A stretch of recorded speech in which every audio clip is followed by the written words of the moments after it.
Tonight on CTV News, a judge is appointed to hear David Bain's compensation claim. There's hope for a popular playground destroyed by fire. And what does it take to bake the best hot cross buns?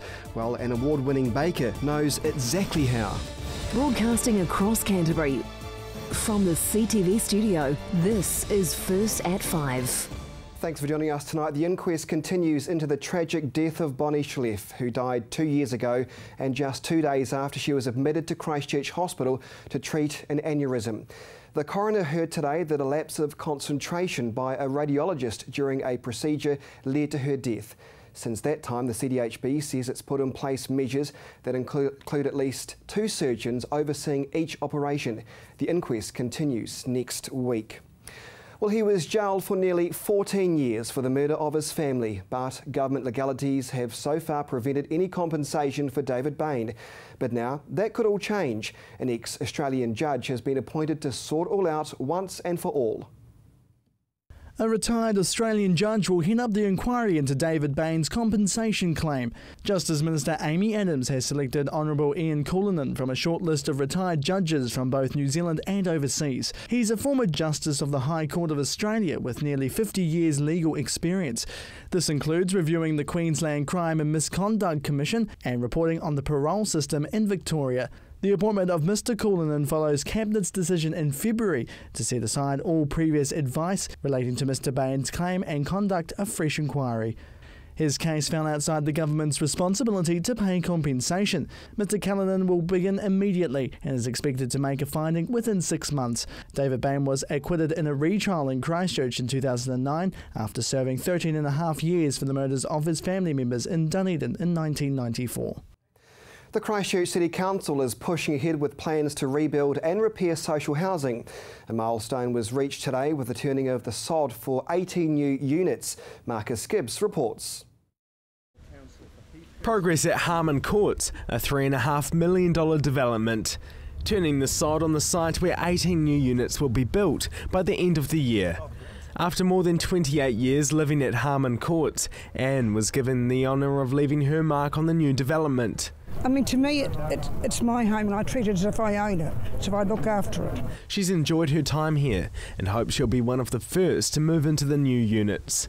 Fingers crossed I can get one of the new ones, because I want to move downstairs, you see, so fingers crossed. 3 blocks of units will be built on the site.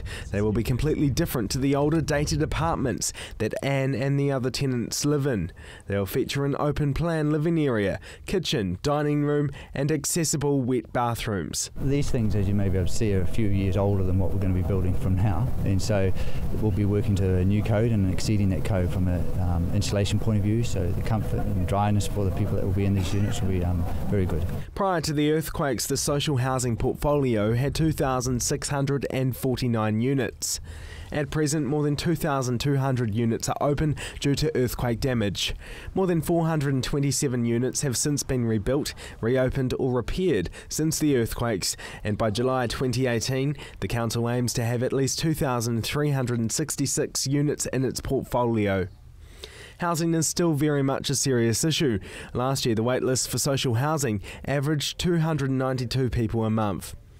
In the earthquakes, 113 units were lost in the residential red zone, many of them sought after 2-bedroom units. The City Council is now pushing ahead to work with Housing New Zealand to replace these. The second block here is a 2-storey block with 4 2-bedroom units in it, so it's really important for us. It's the start of replacing that part of our stock. We lost 94 2-bedroom units in the earthquakes. The start of construction on this site is a milestone for the City Council. It also marks the start of a busy year of rebuilds and repairs. Council's absolutely committed to repairing or replacing the units that were lost in the earthquakes and looking at intensification where we possibly can, and the 18 new units proposed on this site at Harmon Court are exactly what this is about. So we've got a program of about 61 new builds, and so this is part of that new build program, plus repairing and reopening about 75 units during this year. Earlier this week, 4 units reopened in Littleton's Boyd Court. And that's a really good example of where we've repaired existing units and one thing that we'd done there was to turn what were studio units into one-bedroom units. The City Council has so far received 2 EQC payouts, totalling nearly $40 million. These funds have enabled the council to kickstart its rebuild and repair program, but there have been hold-ups along the way. We've been successful in getting some EQC recoveries, and it's great that that's resolved. However, there are some insurance issues that do remain unresolved. It's good that we're able to press on with a lot of the programme in the absence of those recoveries anyway. The City Council hopes the 18 units at Harmon Court will be complete by the end of November, with tenants moving in before Christmas. Marcus Gibbs, CTV News. And still to come here on CTV News, Canterbury lizards have their day in the sun.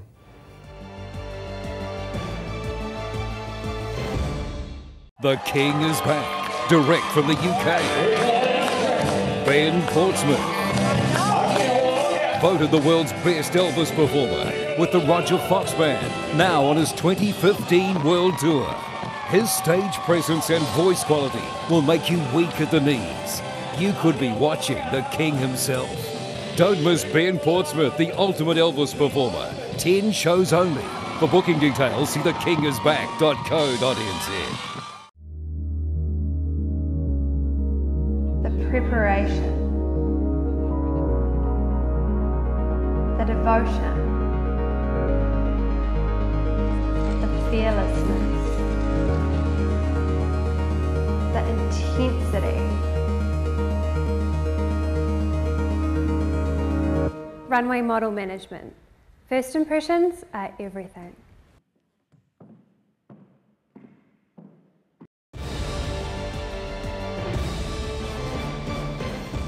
Welcome back to CTV News. Well, a playground in Barrington set ablaze last week is likely to live again thanks to community donations coming in thick and fast. An uninsured playground that was torched last week is now likely to be rebuilt thanks to community donations already halfway to the target amount. The Barrington Park playground was set alight by persons unknown in the early hours last Friday morning, with repair costs estimating at $30,000. The Christchurch City Council doesn't insure its playgrounds, so the funds had to be found elsewhere. A week later, $14,300 had been gifted in community donations, and the local community board has put in $5,000. There has been concerns that the repair estimates would be in the vicinity of $100,000, but today the board said it expected to have the remaining $12,000 soon enough and has established a working group to manage the funding. The police are yet to find the person or persons responsible for the arson attack. They have been away from their natural habitat for centuries apparently, but today Canterbury Geckos were relocated back to Riccarton Bush. Jared McCulloch explains. Being welcomed to a new home, these geckos are being introduced to their new patch in Christchurch. The Canterbury Gecko are familiar with this territory, originally from this native bush many years ago, and today they're coming back as earthquake work is being completed. At this ceremony today, a small crowd gathered to see them released back into Riccarton Bush, and a herpetologist says it's great for them to find a new home. It's surrounded by a predator fence. All the pest mammals that would normally eat these geckos have been eradicated. Mice can't even get in. And this is where they actually used to live. They're eaten out of a lot of the forest by predators, especially the rats and the stoats that climb trees. So we're actually returning to the forest. There are 5 different types of lizards living in the Port Hills and Banks Peninsula, with many living in a rocky environment. But these geckos need to be relocated as the Christchurch City Council prepares to fix up and reopen Sumner Road between Evans Pass and Littleton. The council's planning major rockfall risk work to control the crater rim bluffs in the rocky area. These geckos are capable of living anywhere where there are no predators, so that included these forests. Today they're mostly restricted to the crevice rock outbluffs because they have tiny little cracks in them, and the mice and the rats, they can't get in. So it's the best refuge from predators. So they've lost a lot of their former habitat, and that's why you now see them just in the bluffs. But if you were to take the predators out of the system or step onto an offshore island where there are no predators, they would live anywhere. This is the ideal place for a Canterbury gecko being moved out of danger's way, with 45 being released today and a target of 200 making their way here over the next couple of days. And she says they'll be monitored to see how they get on with this new lifestyle. We're planning to fit 20 animals with small transmitters that will allow us to look at how they move once they're released in the few weeks following the release. And in the long term, we'll be going back and looking for them again. This will be long term. We're talking 10 years before. Often with geckos like this, the population recovery is quite slow. They only have 2 young a year, and they don't breed till they're about 4. So it would be realistic to see the population recover in time, but it will take a few years. And they're not the easiest creatures to get a hold of, with catching them being quite challenging. It depends where you're catching them from. If they're living in the tops of trees, they're almost impossible to even find, let alone catch. If they're living under a rock, it's not too bad. If the rock is small and you can come along and lift it. The abseilers have had the job of gently coaxing them out of crevices, and they're doing a very good job at this. So it just depends a bit where the animal's living and also how fast it is. They're cold-blooded animals, so if you have a warm day and you try and catch one, it's most likely going to get away. The geckos will have nearly 8 hectares to explore, and she's happy with the support, especially at Riccarton Bush. I'm just really happy to see these animals home. We're returning them to the home of their ancestors, and they will rapidly adapt. They know how to feed. They're pretty smart little things, and I think I'm just really stoked to be able to take them to a safe place like this. 3 words for these Canterbury geckos: home sweet home. Jared McCulloch, CTV News. Easter, yes I know, it feels like it comes around earlier and earlier every year, doesn't it? And for one local bakery, it certainly does. Their ovens have been running red hot. So what makes their hot cross bun so amazing? Award-winning, in fact. Here's Jared McCulloch. It's been a busy week here for these bakers, keeping up with the hundreds of people racing in and out of the store, all wanting one of Easter's popular treats. Kids Cakes and Bakery are flat out after grabbing the title of the best hot cross bun in the country. They took out the Great New Zealand Hot Cross Bun competition 2 years ago, and the founder of this bakery says this year they've made a few tweaks to the recipe. And that's a good thing, because tastes change just slightly, but we make sure we hang on to all the old recipes, because like fashion, I think we'll end up going right back around again to the start. And now they've come back out on top, with Martin saying it can be difficult to get them just right. Every time you enter something, you improve what you do, but when you go, wow, yes, that's great, and then particularly with the hot cross bun, you go, yes, and then you realise how much work is involved after that. It's not just local customers enjoying the triumphant treat. People from around the country want a taste of them too, with orders coming in from the North Island.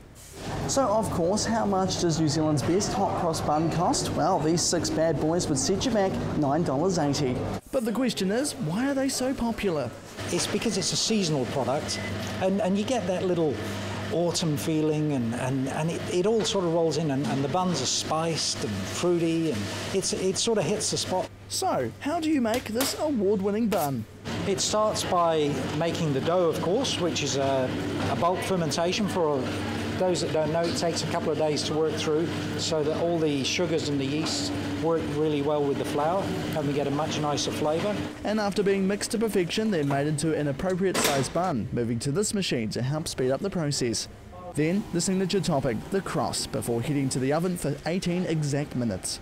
There's a real science behind making these the best, with citrus and fruit present, but he says he hasn't given away too many secrets. Not at all. I mean, just the blend of spices is hard-earned. It's taken us a lot of time, and we've been in business 28 years now. So you learn as you go along. And while they're baking, I asked Martin about their new premises, opened since early last year at a cost of $4 million, being located in a temporary building next door after the earthquakes. And Martin says with the increased space, it's been busier than ever, needing to employ more staff. Oh, it's been magic to be in this new building. I mean, the old building was like working in a cave. It was a very old building to start with, and then towards the end, the earthquakes shook it around, and it got even less tastier than it was before. It's about more than 4 times the size of what we used to have. We've got all new computer-controlled ovens. We've got new machinery. We've got a pie machine. We've got, you name it, we've got it. And it's just enjoyable working with decent machinery. And speaking of a finished product, we've gotten to the end now. How do they taste? You have to check them off, I guess. Quality control. Okay. Might be the smallest one, but it still tastes good. So let's take this to the people of Christchurch. We've got a simple test. One variety of hot cross buns as the New Zealand's best, and the second one is just a simple pack and save Easter bun. The first one, The world's best is $9.80 for 6, where the Pack and Save one is roughly around about $3 for a 6-pack. Let's try it out. I'm from CTV. I've got 2 different varieties of Easter buns here. I'd like you to try one of A and one of B and then tell me which one you like best. And the taste test begins. As this is a blind taste test, no one knows they are trying New Zealand's best hot cross bun. So will they choose A, the nation's best, made here in Christchurch, or B, the cheaper option from a supermarket, both being bought fresh today? So the results are in. Well, I think I like B better. B. A? Yeah. I think I like B the best. I will go for A. B. Definitely B. The real question is, why are people picking B? Do people not... Maybe B is more traditional for them, or maybe that's what they're used to. Who knows? B. Why do you like B? It's not as dry. Tastier, like raisins. And what about you? Why'd you pick A? Just a little sweeter. And now it's time to break the news. They won't be prepared for this. Would it surprise you that actually A has been voted New Zealand's best hot cross bun right here in Christchurch, and B's just your typical supermarket one? No. Really? That's pretty impressive. Oh, there you are. Okay. But then there are some people who are not quite sure. Both of them don't tell any difference at all. They both... Well. And after a second try, just to be sure, he decided on the Pack and Save variety. Because it's got more taste in it, it's got more sort of flavour with it. And then when I broke the news to him about A being voted the best... A's pretty good. Yeah. Good change of heart there. So there you have it. The Pack and Save variety have taken the blind taste test out on the day. Thank you for your afternoon tea. No worries at all. Have a great day. Jared McCulloch, CTV News. Common taste buds, I suspect. Well, still to come here on CTV News, your region's sports preview and the local weather.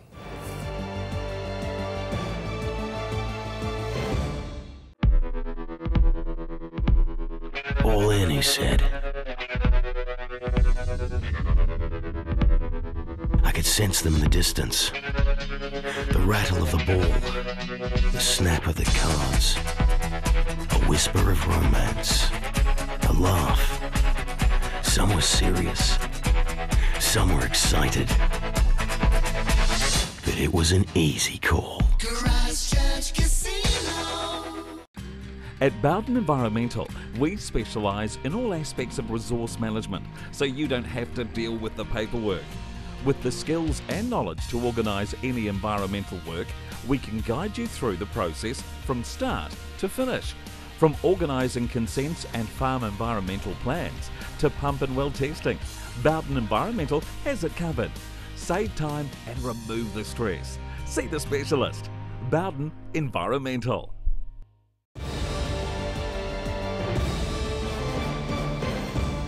And welcome back to CTV News. Now here's Gordina with the weekend sports preview.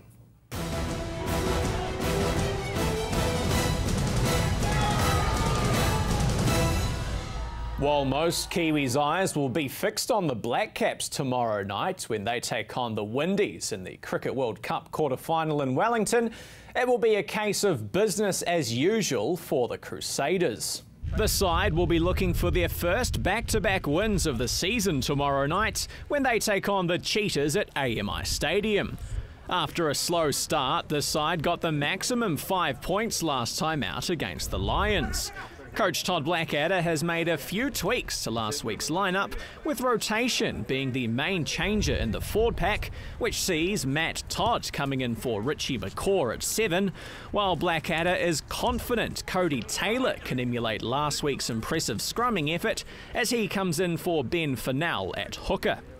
We trust Cody, we know he'll do the job. I know he hasn't played as much, but I expect our scrum to be just as good as last week. Yeah, I don't expect there to be much change at all. So, you know, for them, it is another one where we are actually game managing. We need to give Cody an opportunity, but also too, Ben started every single game, so we just need to give him that experience and that exposure. Captain Kieran Reid starts just his second match after returning to action last weekend. He's feeling confident after his return and is now getting close to full match fitness. Yeah, close to it. It is different this level, but got 80 minutes under the belt. A little bit tired at the end there, but it was really beneficial, so feeling really good, so can't wait to get back out there again. After a relatively quiet start in his first game back, the All Black number 8 produced a moment of class in the final stages of the match with an intercept try to give his side a much-needed 4th try bonus point. Yeah, it was good. I think it was important for us to get that bonus point, but probably the most important thing out of the game was we got a bit of positive energy around our attack and played well in patches, so something really to work on, and we've done that this week, and hopefully we can step it up a level again this week against the Cheetahs.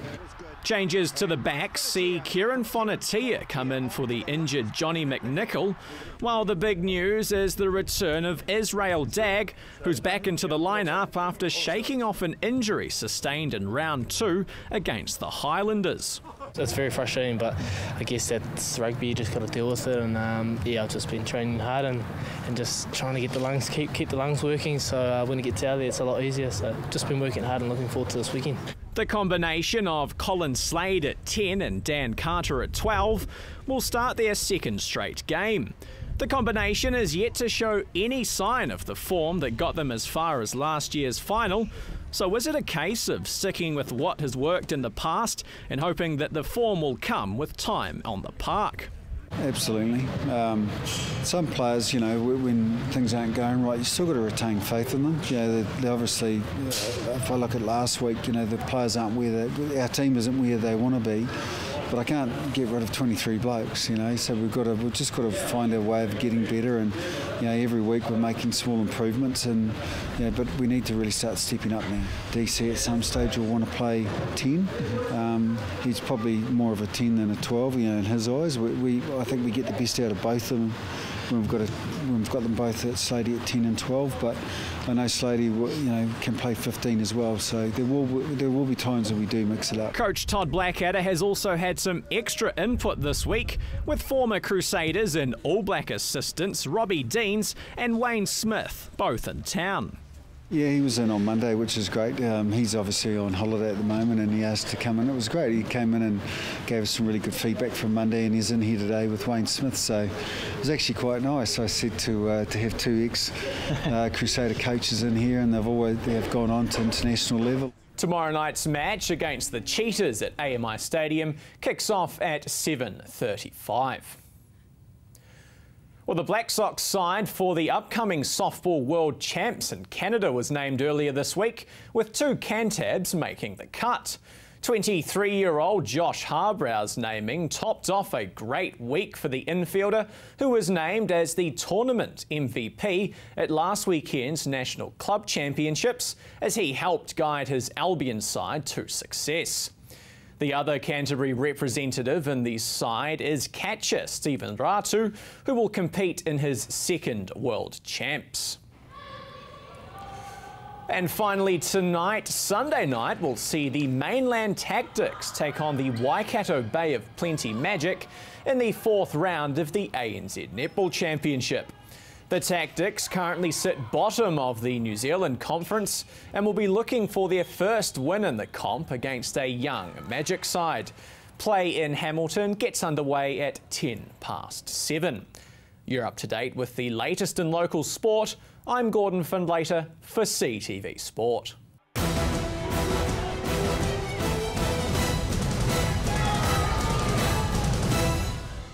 Now time for the region's weather. Good evening, Canterbury. Let's take a look at your weather. Timaru, Temuka and Geraldine, you're all on 17 today. Ashburton and Methven, 16 for you. Rakai, 16. Darfield, Leaston and Rolleston, you are all sitting on 16 today. Lincoln and Christchurch, similar picture for you, 16. Over in Akaroa now, it was a cool day for you on 16.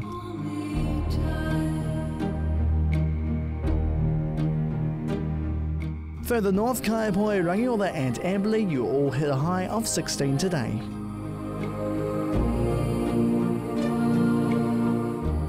Culverden, Hamner Springs and Cheviot, the warmest places to be today on 18. Kaikoura slightly cooler on 16. Let's take a look at tomorrow's weather now. Timaru will be fine at first with some high cloud increasing and mild northerlies. Expect some rain tomorrow night. Tonight's low is 9, tomorrow's high 24.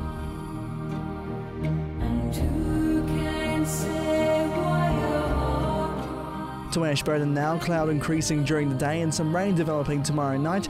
Northerlies are expected to die out. Tonight's low is 9, your high tomorrow 25 degrees.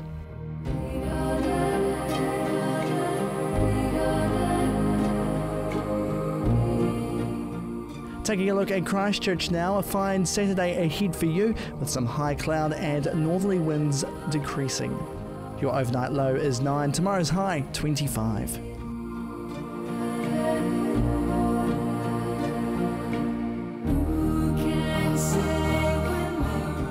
Up in Kaikoura tomorrow, fine and warm with some high cloud later on in the day.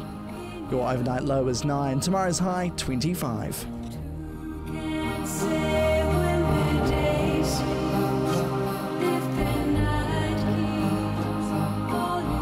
Let's take a look at the other areas around the region now. Temuka and Geraldine, some cloud at first, then that cloud will end up hanging around all day, in fact, 23 degrees. Methven and Rakaia, fine, then some cloud, 24. Darfield, 24 for you. Leeston, Rolleston and Lincoln, fine with some cloud, 25.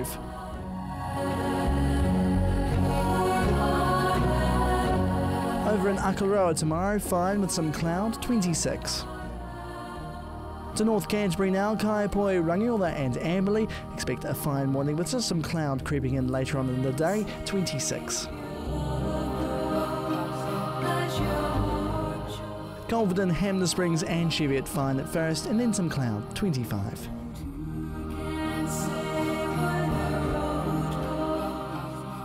Looking ahead for Canterbury now, it'll be cloudy on Sunday with outbreaks of light rain here and there and cooler southerly winds. As for Monday, there'll be some early showers clearing and just some cloud remaining with some cool northeasterly winds. Taking a look at Tuesday now, fine and sunny for you with some moderate northerlies expected, becoming warmer throughout the day. As for Wednesday, that high cloud will increase with just some mild northerlies. Expect some brief rain in the afternoon. And for Thursday, it'll be cloudy at first and some rain expected, only light though. And that is your weather for Friday. And we hope you've enjoyed the new look CTV News. A special thank you to LG Life's Good for coming to the party, making it look so flash. That is your news. You have a great weekend.